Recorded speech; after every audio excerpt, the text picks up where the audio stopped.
दिल्ली का north east area, जहाँ पे माइनॉरिटी कम्युनिटी के लोग रहते हैं।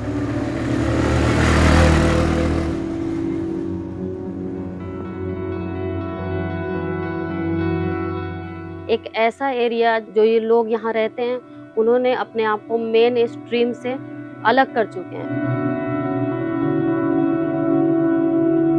सबसे ज़्यादा सफ़र यहाँ पे एजुकेशन कर रही है, बच्चों को फैसिलिटी नहीं दे पा रहे हैं। गवर्नमेंट स्कूल सही नहीं है।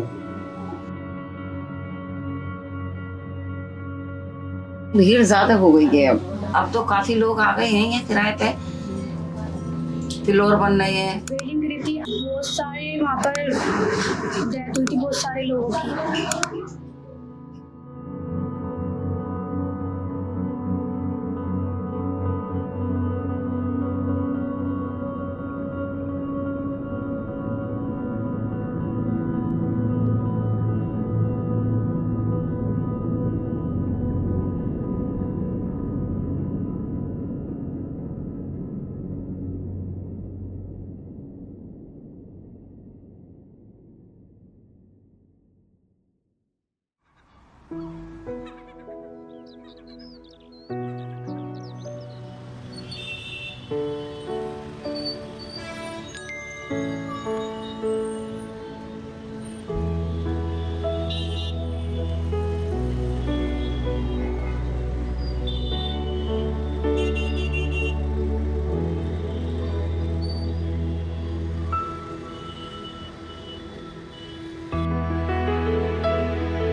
मैं रेंट पे रहती हूँ। मैं जयपुर से आई हूँ, राजस्थान जयपुर। मैं 2023 से यहाँ रह रही हूँ।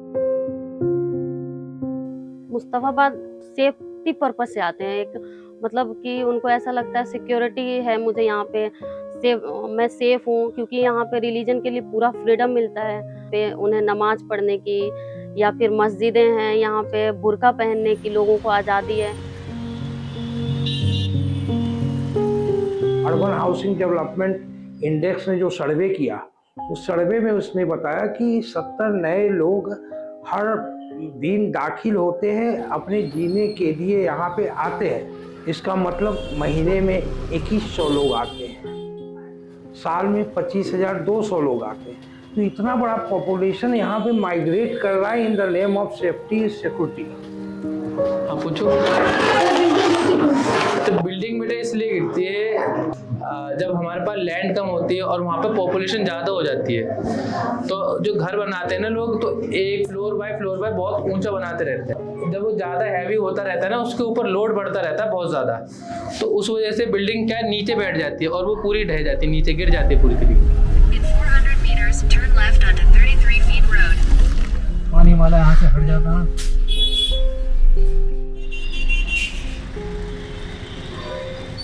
बंद करके रखेंगे ना तभी हटेगा। भैया थोड़ी इधर दबा लो भाई, बाहर इधर जाइए, इधर कहीं रोड पे कहीं निकल जाए।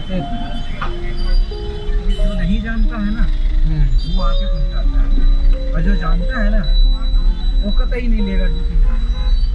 जब हम कैब बुक करते थे तो फर्स्ट प्रॉब्लम कि कैब वाला एक्सेप्ट ही नहीं करता था व्हेन इट नोज कि हम मुस्तफाबाद जाना है। क्यों? बिकॉज यहाँ के लेन्स इतने थिन है कि कोई भी व्हीकल आराम से आ नहीं सकती, ना जा सकती, and it's overly crowded and populated कि कोई भी व्हीकल आने से पहले 50 बार सोचता है।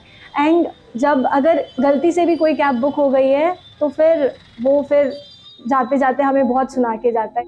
यहाँ से मेन और दिल्ली तक पहुँचने में करीब 2 से ढाई घंटे का टाइम लगता है। वहीं पे गवर्नमेंट हॉस्पिटल है, यहाँ से कम 20 से 25 किलोमीटर तक में कोई गवर्नमेंट हॉस्पिटल नहीं है। यहाँ से मुस्तफाबाद 38 किलोमीटर है, जिसमें आपको 1.5 घंटे समय लगते हैं जाने में। और नॉर्थ से दिल्ली का लास्ट, मतलब दिल्ली का बॉर्डर कह लीजिए, यूपी को टच करता है।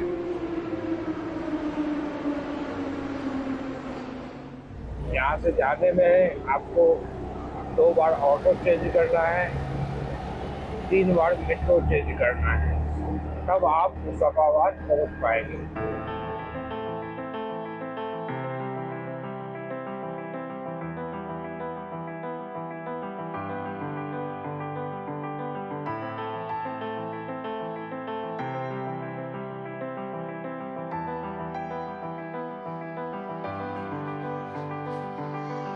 अस्सलाम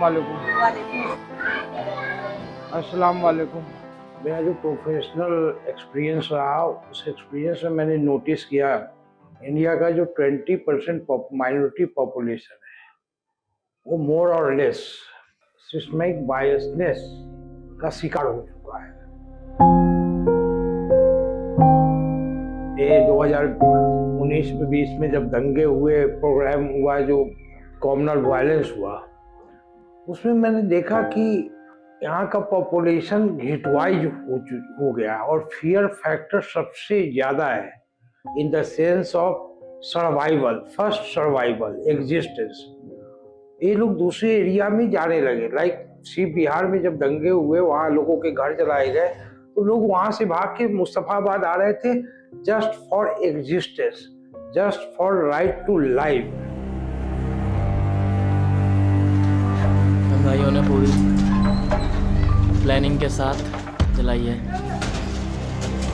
देख लो।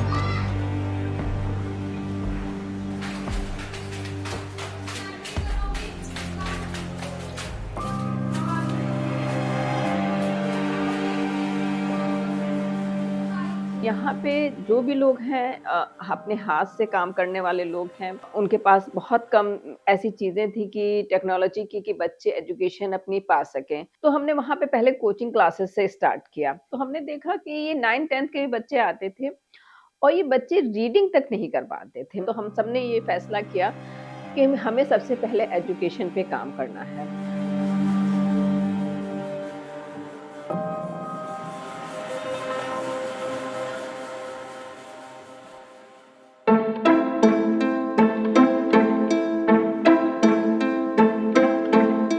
स्लेट स्कूल LKG से 12th क्लास तक है। स्लेट स्कूल के 4 ब्रांचेज हैं। स्लेट स्कूल अच्छा लगता है। जब मैं 10th वाले स्कूल में जाता था, वहाँ पे मुझे कुछ आता ही नहीं था। जो मैं वहाँ से हटा तो फिर मैं ट्यूशन गया, मुझे थोड़ा बहुत वहाँ पे भी आया। और फिर जब मैं स्कूल में आया था, स्लेट स्कूल में, तब मुझे अच्छे से सब चीज़ समझ में आया, डिसिप्लिन, सब चीज़। चलो पढ़ाई करें के दिल के अंधेरे कोनों को जगमगाए, भले बुरे के फर्क को समझे, कहे जो उसको अमल में लाए। ये गांधी जी और पैगंबर मोहम्मद की 2 बातें हैं इसमें। गांधी जी ने 1937 में एक बैठक बुलाई, जाकिर हुसैन उसके सदर थे। तब गांधी जी ने तालीम की परिभाषा की, पढ़ाई क्या चीज है। पढ़ाई के माने के इंसान के अंदर सही और गलत, जायज और नाजायज का फर्क समझ में आता है। कभी ऐसा होता है कि हमें काम करना पड़ जाता है, बहुत मुश्किल आ जाती है। एजुकेशन नहीं होने से हम कुछ नहीं कर पाते। एजुकेशन होती है तो हम जॉब भी कर सकते हैं। मैंने यहाँ पर राइट सीखे कि हमें कैसे जीना चाहिए, हमें किसी के साथ कैसे बिहेव करना चाहिए, किसी के साथ कैसे रहना चाहिए, अच्छे से बात करनी चाहिए। जैसे इंग्लिश, उर्दू, बहुत से सब्जेक्ट, क्रिएटिविटी भी सिखाते हैं यहाँ पर। एजुकेशन फॉर लाइफ हमारा खाली ये नहीं किताबी एजुकेशन देना है, हम उसमें बच्चों को टेक्निकल एजुकेशन भी सिखाते हैं, कंप्यूटर से रिलेटेड। हम डिसिप्लिन की क्लासेस भी चलाते हैं कि उसमें बच्चों को हर चीज़ें सिखाई जाती हैं। स्लेट स्कूल के चारों तरफ बहुत से मदरसे हैं। हम जो है इन बच्चों को मॉडर्न एजुकेशन दे रहे हैं, मगर उसके साथ साथ हमारे यहाँ एक पीरियड होता है प्रोफेट की लाइफ के बारे में बताना, और प्रोफेट ने अपनी ज़िंदगी में किस तरीके से ह्यूमैनिटी को जोड़ा, लव को जोड़ा, काइंडनेस को जोड़ा, और किस तरीके से एजुकेशन, स्पेशली एजुकेशन पे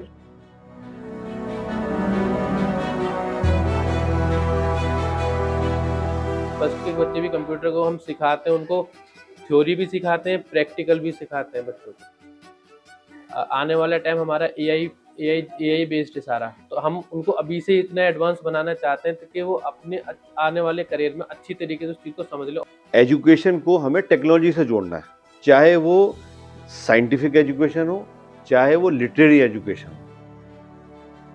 ये सब चीज़ें आपकी टेक्निकलिटी इसके अंदर होनी चाहिए। तो फिर अब आप जो है ज़माने के साथ कदम बढ़ा के और उनसे मुकाबला कर सकते हैं।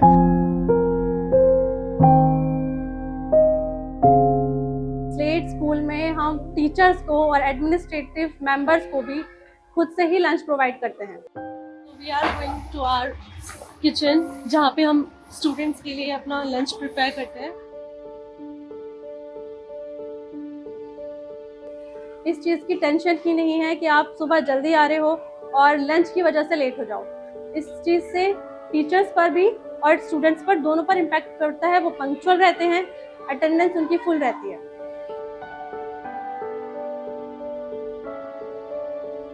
सीबीसी रिपोर्ट हम लोग कलेक्ट करते हैं स्टूडेंट्स की, उससे हमें पता चला कि बहुत ज़्यादा बच्चे जो हैं वो वीक हैं।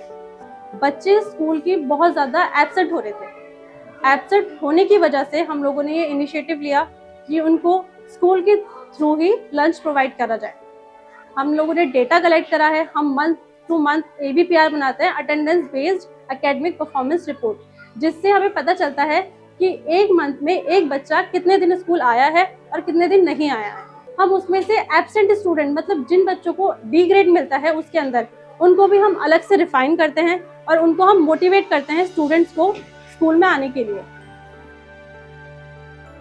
एक टीचर को कभी उनका गाइड भी बनना पड़ता है, कभी उनको उनका पेरेंट्स की तरह भी टीच करना पड़ता है, और कभी उनको उनका टीचर भी बनना पड़ता है, कभी उनका फ्रेंड भी बनना पड़ता है। अलग अलग सिचुएशंस के हिसाब से होता है, क्योंकि हर बच्चा इक्वल नहीं होता। कभी कभी उसके अंदर इमोशंस होते हैं, वो मतलब सैडनेस में होते हैं, तो हमें उनका पेरेंट्स बन के उनकी प्रॉब्लम्स को सुनना होता है, समझना होता है, और हम ट्राई करते हैं कि हम उनकी प्रॉब्लम्स को सॉल्व भी कर पाएं।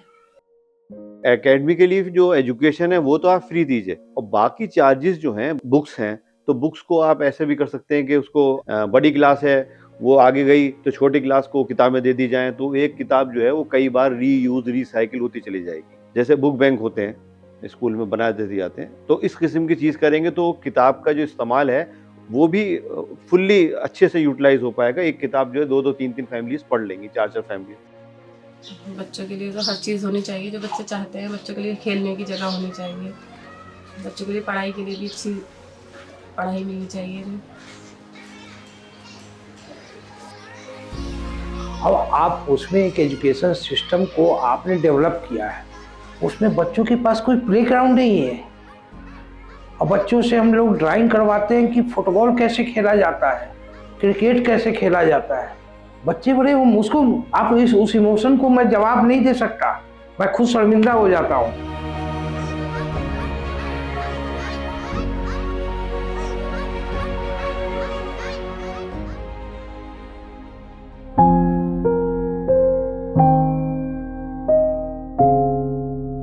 गेटो में एजुकेशन को तो कंप्रोमाइज़ किया ही जा रहा है स्पेशली, और ख़ासकर क्वालिटी एजुकेशन को बहुत ज़्यादा कंप्रोमाइज़ किया जा रहा है। और स्लेट इसमें इस कोशिश में लगा हुआ है कि हम एजुकेशन दें और क्वालिटी एजुकेशन दें अपने स्टूडेंट्स को जो आ रहे हैं हमारे पास। और जहाँ पे जिस तरीके से हम लोग गेटोस के अंदर अपना छोटी छोटी यूनिट लेके चला रहे हैं, उसमें क्या होता है, बच्चे ने पढ़ाई करी सब कुछ, उसके बाद अपने घर चले जाएगा उसी गेटो। उसको एक वो एटमॉस्फेयर नहीं मिलेगा जो आपस में खूब अच्छा से इंटरेक्शन करना, सोशल एक्टिविटीज करना, वो चीज़ की ज़रा सी कमी महसूस होती है। हमारे बच्चे अभी खुल के खेल नहीं पाते हैं। एक बास्केटबॉल एक रूम में लगा दिया बास्केट, वो वहीं पे खेलना है, फिर उसके बाद वहीं क्लासेस होने लगी। कोई आपको पार्क नहीं मिलेगा मुस्तफ़ाबाद जैसे एरिया में, एक अच्छी हवा, साफ़ सुथरी हवा नहीं मिलती। मगर हमारे यहाँ स्लेट स्कूल में बच्चे अपने आसपास पूरी ग्रीनरी डेवलप करने के लिए हर बच्चा एक प्लांट लगाता है। उस प्लांट के नीचे कुछ न कुछ एक वर्ड लिखता है, जो उसकी मीनिंग समझते हुए लगाता है। एक साइंस की लैब बन सके, एक किंडरगार्टन स्कूल बन सके, तो जो हमारी टीचरें हैं तो वो बच्चों के साथ एक्टिविटीज़ करा सकें, छोटे बच्चों के साथ AI की क्लासेस और अदर हम अगर कोई वर्कशॉप कराना चाहते हैं इस तरीके की, तो वो करा सकें। उसके लिए हमारे पास बहुत कम जगह है, उस पर हमें काम करना है। जहाँ तक रिसोर्सेज का सवाल है, वो सब हम अपने लोग ही जो हैं आपस में ही कंट्रीब्यूट करके इसको चलाते हैं।